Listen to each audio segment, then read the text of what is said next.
వెంకటేష్ యాప యూట్యూబ్లో అడుగుతున్నారు, కొత్త రేషన్ కార్డులు మొదలు ఎప్పుడు పెడతారు?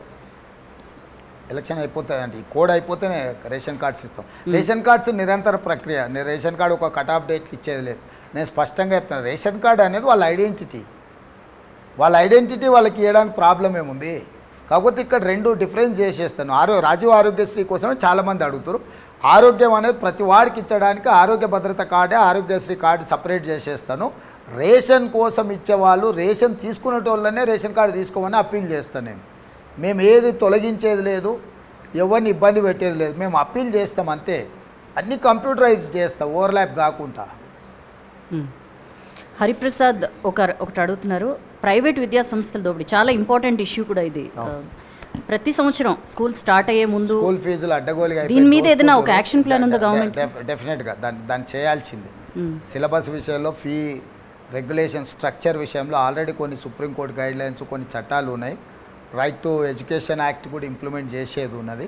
వీటన్నిటి మీద కూడా ఒక వ్యూ తీసుకోవాలి. అంటే ఇక మాకు వస్తేనే మేము ఇచ్చిన హామీలు వెల్ఫేర్ మీదనే ఎక్కువ టైం గడిచిపోయింది. ఎందుకంటే డిమాలిష్ అయిపోయింది మొత్తం స్ట్రక్చర్ అంతా. దాన్ని కొంచెం రిస్టోర్ చేయడానికి ట్రై చేస్తున్నా నేను. డెఫినెట్గా అది చాలా సీరియస్ కన్సర్న్ ఉన్న మధ్యతరగతి, దిగువ తరగతి కుటుంబాలకు అది మోయలేని భారమైంది.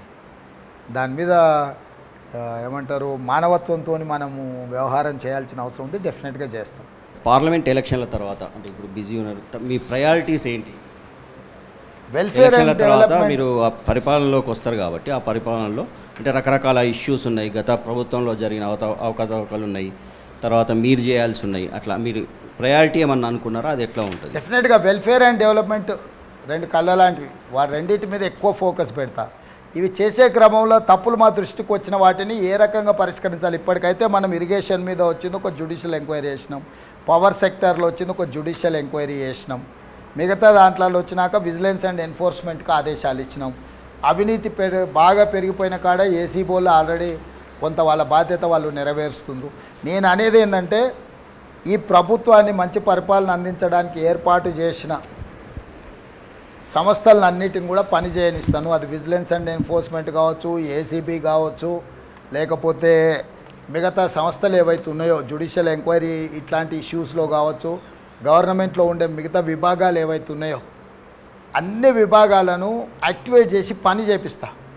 చంద్రశేఖరరావు వాటన్నిటిని కూడా ప్యారలైజ్, అంటే ఒక పెరాలసిస్ వచ్చేసింది ఆ సంస్థలకు అన్నిటికీ, వాటన్నిటిని కూడా నిర్వీర్యం చేసిండు. నేను వాటన్నిటిని కూడా తిరిగి పునరుద్ధరిస్తా. మీడియాలో ఏదైనా ఒక వార్త తప్పు జరిగిందని వస్తే నా పేషీలో ఒక ఆఫీసరే స్పెషల్గా ఉన్నాడు. అన్ని పేపర్లలో, టీవీలలో తప్పిదాల మీద వచ్చే వార్తల్ని ఇమ్మీడియట్గా కింది నుంచి గ్రౌండ్ రియాలిటీ, గ్రౌండ్ రిపోర్ట్ తెప్పించుకొని వాటిని ఇమ్మీడియట్గా చర్యలు తీసుకోమని అనే వ్యవస్థను ఏర్పాటు చేసిన నేను. సో మీరు లేవనెత్తే ఇంతకుముందు ఎంత పెద్ద వార్త ఎన్ని రోజులైనా రాని, దున్నపోతు మీద వాన పడితే కొంత తోకైనా ఆడిస్తుంది. అది ఈ ప్రభుత్వం తోక కూడా ఆడిచ్చేది కాదు.